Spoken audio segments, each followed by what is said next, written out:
skip it. See it or skip it. See it or skip it. Why are blue people hot now? Now. Always? Well, Smurfs. all right, we'll redo it. We were talking about the Smurfs, obviously. Paul Giamatti and Big Fat Liar. Yeah. Yeah. Tobias, Arrested Development. Oh, There you go. absolutely. Yeah.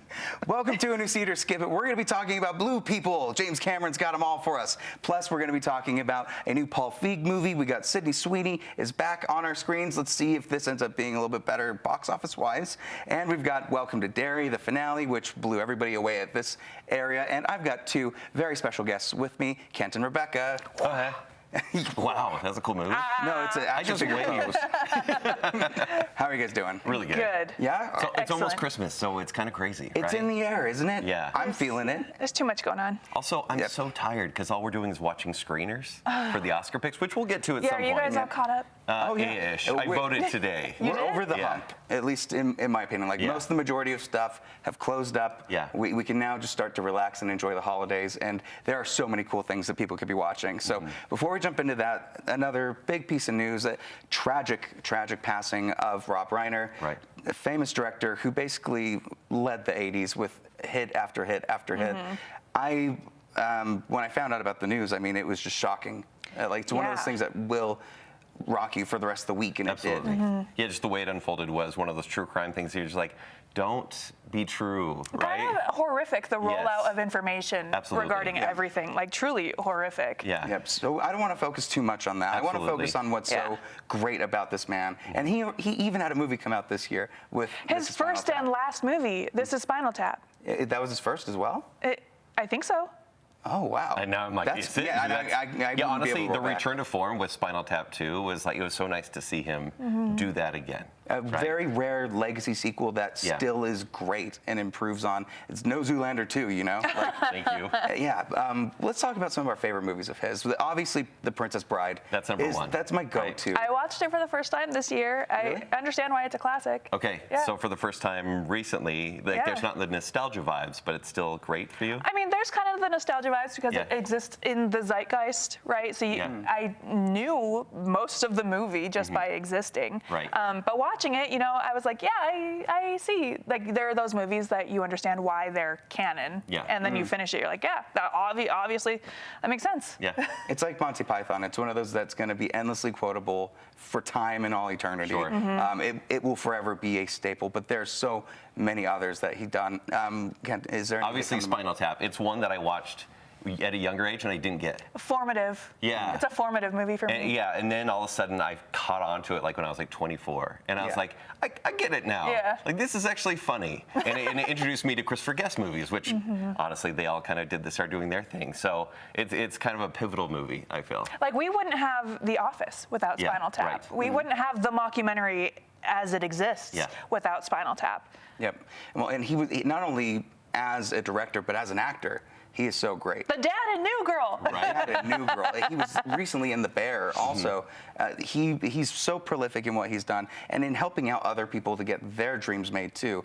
Everybody in the industry, from what I was reading, looking at, everyone loved him and thought that he was just one of the kindest people in the industry and really wanted to help everyone. He was also in Dickie Roberts. I don't know if you remember that. I forgot.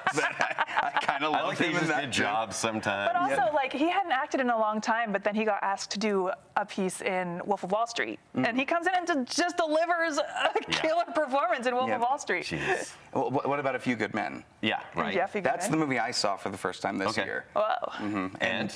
Blown away. Okay, good. Yeah. Oh, that's the thing. He could do so much. When Harry Met Sally, Misery. Like, he has such a storied filmography. Right. That, and, like, live your life in such a way that, like, when you pass, everyone's like, oh, my God. Yeah. Like, really, truly a loss. Yeah.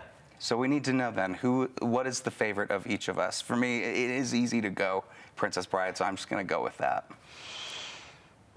I'm totally blanking on the rest of his filmography. You named Yeah. quite a bit though. Misery know. is really close to me for that as well. It's great. Oh, Stand By Me. Yeah, Stand By Me. Yeah. Yeah, both So good. Stephen King adaptations. Yeah. He can do it He all. cracked the code before anyone did. And they're good ones, Yeah. which is crazy. No, Princess Bride is absolutely my favorite. No, but you brought up a good point. Stand By Me. That is the one. That It's a good one. If there's any blind spots that anybody has for these films, do yourself a favor this week. Check out any of what Rob Reiner has put out. I'm sure it is out on streaming and anybody can look at them. But if you choose to go into the theaters, we do have a few options. So let's roll into Avatar 3, Here we go. Fire and Ash. Wow. Now, James Cameron has spent 20 years working on the Avatar films. Actually, arguably 30 if you're talking about like pre-production and figuring out all the stuff. I'll say it. Too long. Quite a long time, and I'm sure he cares about all of us when we start complaining about doing the same Absolutely. story With his again $2 and billion. again. Yeah, a blue $1 million. But, Yeah. this is essentially a conclusion to what we've had with the Sully family, but it's also a bit of a door open for what could potentially happen in the future. It has to make $2 billion, reportedly. Or else. To get, Is that true? Or Mickey Mouse is going to bang his door down and come after him. If it's 1.5 billion, is that a disappointment? Ooh, that's a great question. I mean, it's got the highest budget at Yeah. 400 million, I think, is how much the film took. Which, let's be honest, the budget is on screen. Yes. This movie is incredible to watch. And I mean, it's an Avatar movie, right? Like, we expect it, but for this movie to be made in 3 years compared to number 2 from number 1, right? Yeah. Is like, I don't know if this was planned plot-wise, because it kind of seems like it wasn't, but visually, I'm like, they've been working on this forever. I mean, plot-wise, I haven't seen it, but there are no original stories anymore. So, like, the story of Avatar, it's Ferngully. Like, That's what everybody said at the beginning. With Yeah. that, it's Pocahontas, Yeah. Dances with Wolves. We've seen that. these movies. Well, now he's not going back to those kind of classics. He's just going back to other Avatar movies. Free Willy. Yeah. The Shape of Water definitely had a lot of Free Willy-isms to it. Yeah. And this film, it does expand on a lot of things. We get more with Stephen Lang's character, which, honestly, very fun villain to explore. And it is cool to see him be like... More of him? Okay. Yeah. Did we not get enough of him? more ways than... In this one, there's more of a dynamic with his son Spider, the human element of the Sully The family. white boy with dreadlocks. At the end of Jungle to jungle is what I call him, right? This film, more than anything, is about co-parenting with someone you hate. And how do you Absolutely. co-parent with someone you really hate? And so it could go for like, are we allied with the Sully clan? Is he not? Does he want to kill them? And honestly, there's kind of a relationship with the Ash Navi leader. And honestly, The fire people. Who are not really explored in a way that I was hoping they would, because they are really so much fun. They are. I would have wanted to see what he did with water, to see what he would do with fire, and there just And he wasn't too much. didn't. He ended up going back to the second That's film James story. Cameron. He's a water boy. he is such a water boy. Yes, he is. He can't be bothered At with one fire. point, they do tease like the backstory of the Ash people, and it's kind of cool, right? They give up the planet. They don't want to worship the goddess anymore. But then it leaves it behind and says, you know what? We're going to go back to the plot of The Way of Water. Yes, but we're going to sprinkle in a little bit to faith Sure. crisis. Zoe Saldana's character has a lot of that in her, but she also has the best action sequence of the entire movie. Absolutely, she does. That moment she has when she's going through something that we don't want to spoil, it is so fun. And then the third act happens, and it seems like the script shows its age, because we went back to like those previous early 2010 films, those superhero movies that have the blue sky beams and things like that. Sky You start to kind of see some of those cracks from previous things, and then you realize, oh, 2 and 3 were supposed to be one script, and they seems like split it. Yes. And that's what it feels like. Is it cool to watch for like the last hour and 20 minutes? Absolutely. But you have to get through the first hour and 20 No, minutes. This is a to get 3.5 there. hour The pacing film. is okay. Just time your bathroom breaks. Sure. But you get to the end, you're like, this is so cool. Why does it feel so hollow? Because there's no real stakes to the action. It's fun to watch. It's incredibly dynamic. Then you're like, even the second movie had stakes. Is like, we're not going to spoil, but this one you went, okay, the characters are dying, I guess, but you don't really see it. Oh. Yeah, there's a lot of explosions. I didn't mean to laugh at that. Yeah, I'm thinking I'm like, you need about- to see people die. Well, I'm thinking about the story, and I don't care. Like, at the end of it, I don't care about the Avatar stories. I care about how blue are these people, and how much action are we getting, and is this a visual spectacle? Because for better or worse, this hasn't made a big impact as far as story goes, but it has as far as technology, what VFX artists and studios are doing nowadays, and how they were able to pioneer that technology. So much has been done for that, but this is the first time where it didn't feel like it actually served me in a way where I'm like, I've never seen anything like this before. Yeah, I've treated the other two, and granted it's been 20 years now, roundabout, of reasons to go to the theater. And is this one? Probably still. But they were events. Even though they weren't events that were going to stay with you like for a week after you saw the movie, I was like, it's a reason to go to the movie because it's absolute spectacle. There's a reason they make the money. Is it only in 3D? No. No. Well, there's a couple options with this. So you could do 3D, you can not do 3D, but there's also a high frame rate version, and that's going to be the one that's going to get people a little bit confused. High frame rate, if you don't know, if you were to up your sports TV to like super high def and you see like the smoothness of everything, that's kind of what they did here. They did it with The Hobbit. It didn't necessarily work there. Yeah, essentially, go to your parents' house if they bought a TV in Motion 2012 smoothing, and everything looks like a soap opera, and then change their settings for them. The 3D does work, and this is probably the best representation of 3D this year that we're going to get. As Really compared to well. what? What else came out in 3D? SpongeBob, we're going to talk about that later on. This is kind of keeping it alive, though, or reintroducing 3D to people, because for 3 hours and 20 minutes, you've got glasses on. Do we like 3D? Are we still on board the 3D train? You know, it gets a little tough at my older age. Yeah. Like, but so does sitting for a 3.5-hour movie and not having to go to the bathroom. I don't know why James Cameron's torturing us aging people. Well, and he said he doesn't care because you can just go to the bathroom, but then you'll catch what you missed the second time you come back Dude's to see probably the got a movie. catheter somewhere in the movie theater that he could just whip out whenever it's time.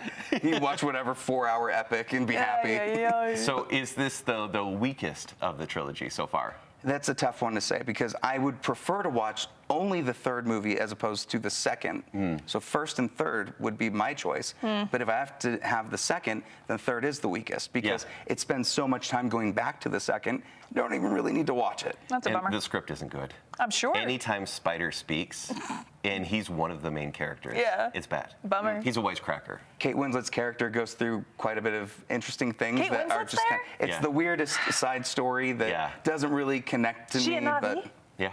Oh. I know, but she's the water Navi. She's got the flippers. Was she in the Sassel? Was she in the? Yeah.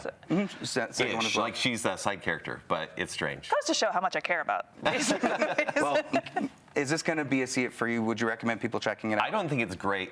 I don't even think it's all that good. But is it a see it? Yeah, because it's a reason to go to the theater. It's a reason to efficiently get your money's worth because it's so much movie. It all depends on how much time you have during the day. Because seriously, you're going to go in at like a 10 a.m. showing. You're not going to get up till about like 3 or 4. Yeah. It's a pretty long thing. I would say though, if you love this world, if you go to Pandora at Disney World and you're excited for it, this will still be great. Yes. You know, it's kind of like what we'll talk about with SpongeBob. If you love this, you'll love that. You gotta go for the disappointing Avengers trailer. Yeah, well, the prologue for the Odyssey is also attached to it too. Yeah. So if you want to watch the opening for the Odyssey, now I have to go. Yeah, they got you like there. James Cameron said, you gotta go see it twice. Yep. So there are little Easter eggs in the 3.5-hour runtime. So let us know what you end up doing, and if you love James Cameron, what do you want to see him do next? Is he going to be jumping into more Avatars, or do you want him to jump into Terminator, or let's Another do Alien? True Lies What other would be great. franchise can he continue to milk? We'll just jump. The Abyss again. The abysses. It just puts an S The and a dollar Abyssi. sign at the end of it. Yep.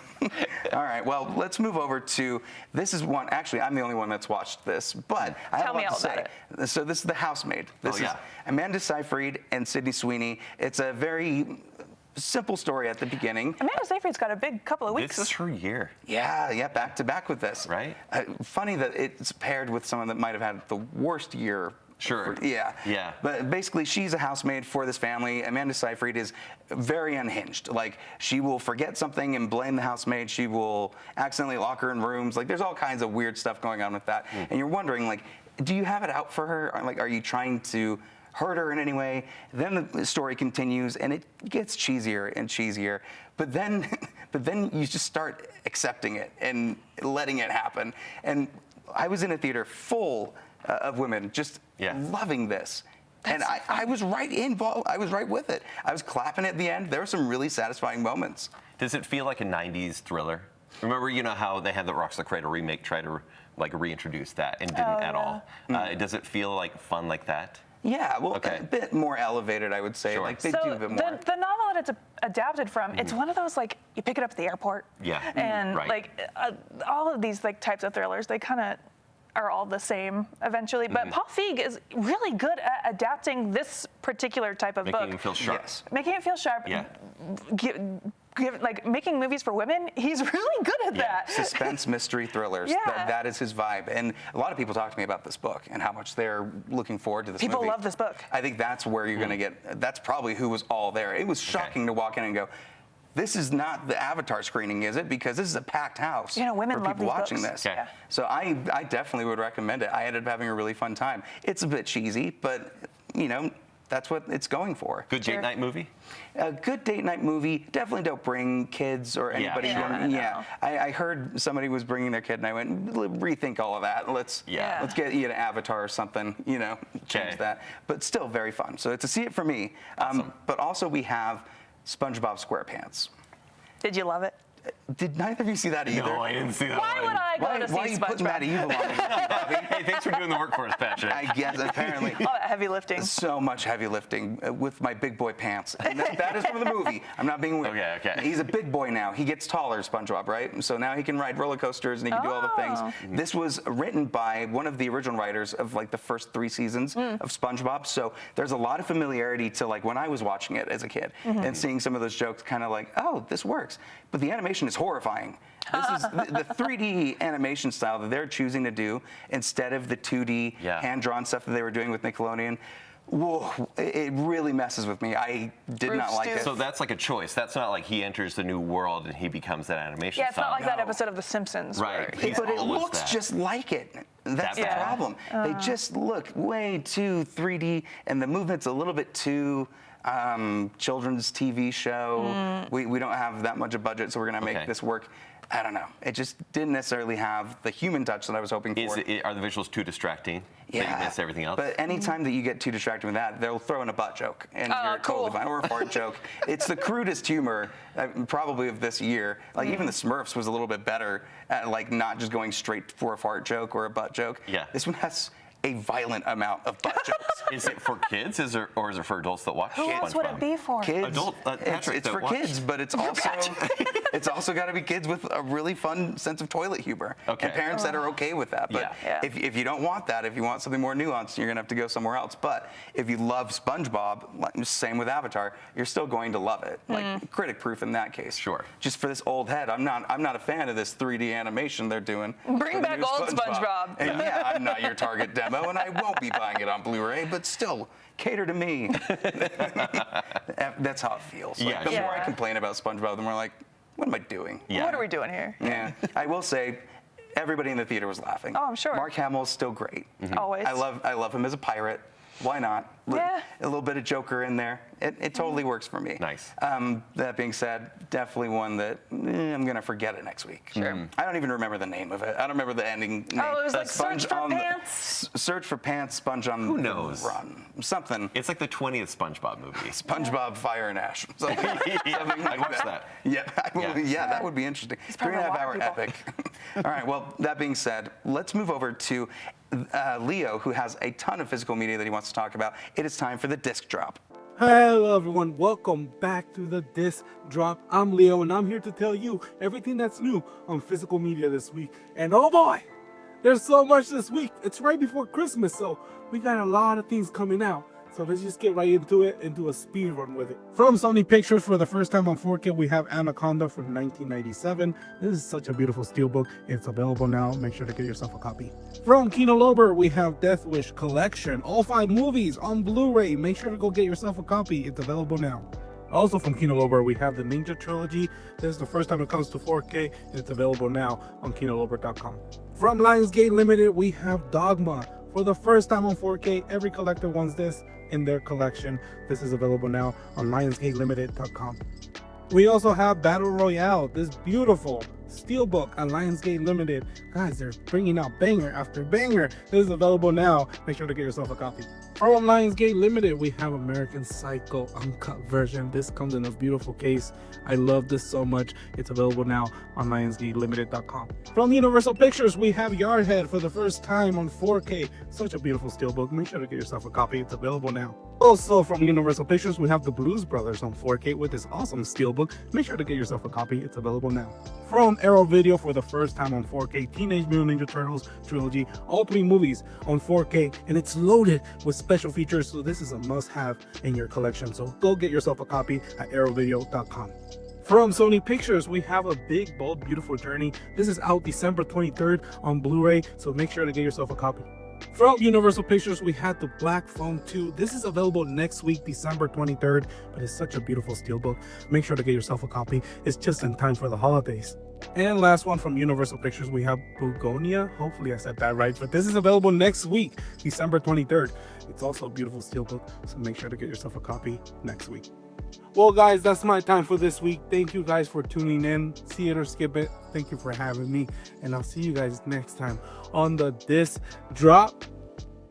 Thank you so much for that, Leo. Make sure that you're checking him out on his TikTok and Instagram. He's always putting out great, fun videos and so much physical media, especially with Netflix taking over Warner Brothers. You're going to want to make sure you're watching what's happening there. Yep, stock up. With that being said, let's jump into Max. They just completed It's Welcome to Derry, Season 1. It's HBO Max. HBO Max. Chapter 2 is officially greenlit, and they're going to be doing a second chapter, but the finale already happened. Rebecca, what did you think of this? I loved this show. The entire thing? So much. Yeah. It did take me 4 episodes to get on board, but I loved this show. I loved everything that they did. The penultimate episode, I was sobbing like a little baby. The finale, also sobbing like a little baby. Yeah. But I love what they did. So are you a big fan of the movies? I liked them. Yeah. Yeah. Obviously, they end on kind of a whimper. Yeah. And this one goes, hey, you like Pennywise? Here's more lore. You want more of that Pennywise? Yeah. Yeah, the lore of Pennywise, awesome. Like the decision to delve more into the history of Pennywise within the town of Derry and the Native American tribe who traps him in Derry, just truly astounding stuff. Muschietti, he knows it. And this is his. He's got it. He's got it. And he's got that it factor. Just applaud everything that he's done. Let me ask you this then, because the first 2 movies definitely influence what happens in a little part of this season. Yeah. Do you think without those movies, this would have been a better introduction to Pennywise than when we got from the movies? I don't know. I feel like you have to have those movies to have any kind of interest in this show. Like, could you watch the show without having seen the movies? I think so. Yeah. I think so. They do a lot to set up things. Yeah, but I do think you have to have, if you're going to have an appreciation for the show, you should have seen the movies first. I feel like the movies are so final, the way it treats Pennywise, that you're like, yeah, okay, it gets to that point, sure. But the show's like kind of mad at the movies because it's like, oh, you hate the end? We're going to try to retroactively change that, right? Yeah. Interesting. And to the point where they throw the kitchen sink in going, we're going to make this twisted. Do you want a Stephen King universe? Here's a Stephen King universe. But honestly, complicated. So many plot holes that it's like, we'll try to figure out this in a couple seasons. Really? Yeah, I think so. Oh. Does it feel forced in that sense? Or, no, or like underwritten? It feels fun, but it is kitchen sink that you're like, I hope you can explain your way out of this. Interesting. Yeah. Because I feel like they don't need to do another season. So they go back. So it's going to go, every season's going to go back 20 some odd years. But they already kind of explain what happens in the past, right? Yeah. And so I'm like, okay. I could do more. I could go for more. I like that. I'm on board. I like the spice. That's a spicy it. And it's nice because there's risk, right? Because usually your main characters are protected. In this show, anyone can go. Oh my God. Yeah, no, anybody. it's very, anything can happen on that sense. Yeah. And I love that Pennywise has more personality in this. Yeah. Like, he really is like his own character. And Bill Skarsgård, what an incredible performance. Always. Like, iconic. Next to Freddy Krueger and next to Jason, he is Pennywise, and he totally worked. I want to see him in everything. Those Skarsgårds. Yep.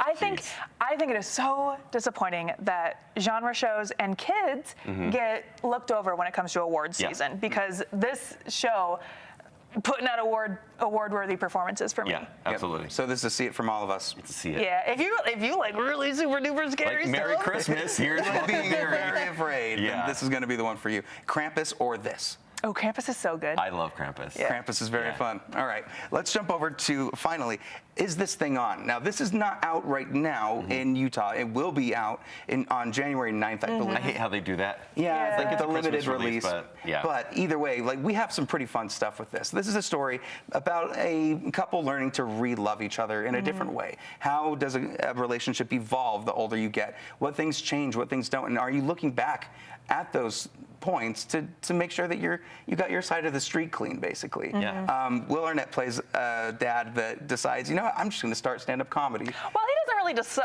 Okay, I've got a lot of gripes with this. Go on. I know you are. Well, he does his stand-up comedy, and that's how he's trying to find an outlet to express himself through this. Like, this is rough. I don't know what I'm doing, if it's right. And he starts to develop a hobby for it, and he loves it. He gets in pretty easy, Rebecca? Yeah, dog.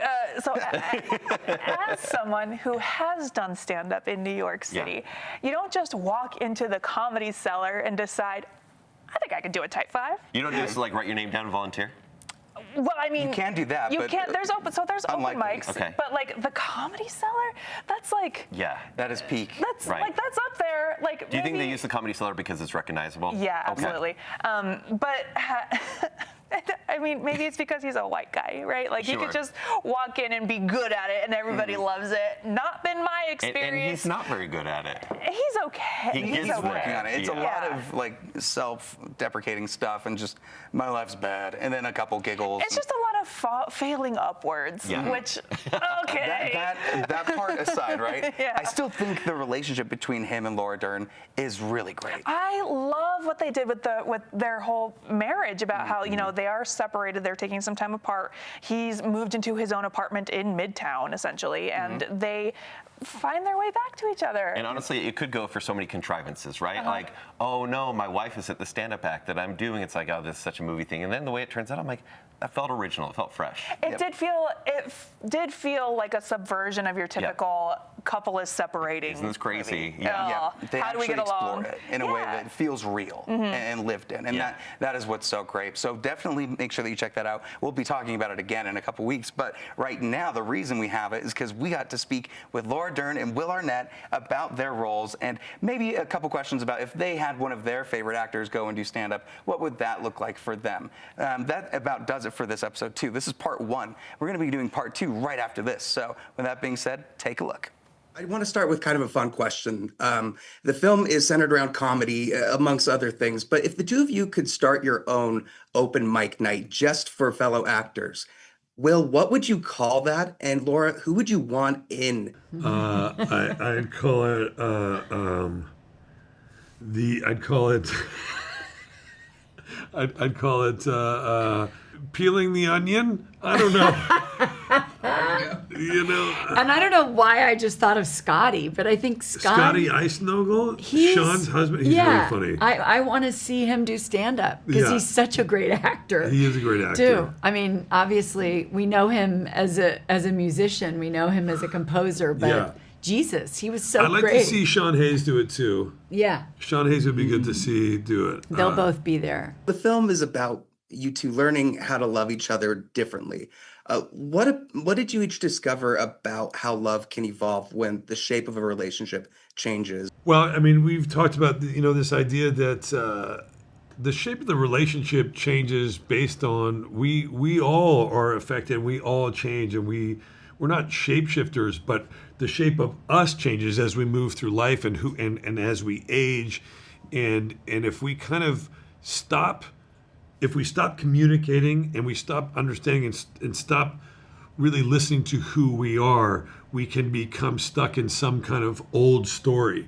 I think that we need to be rigorous with ourselves and rigorously honest about who we are and where we are at all times.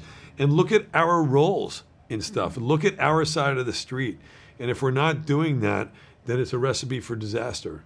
I'm just thinking about it. Please say ditto. Ditto. But Ditto it one is. thing I would just add is because people have kindly said they feel our connection and our chemistry and what the relationship holds or what we as friends and actors hold. And I would say about Will, as I've gotten to know him deeply from all we've shared in this journey, I think we share a trait that we can feel proud of about love. Whatever we've been through as characters and Will and Laura, we are not cynics about love. No.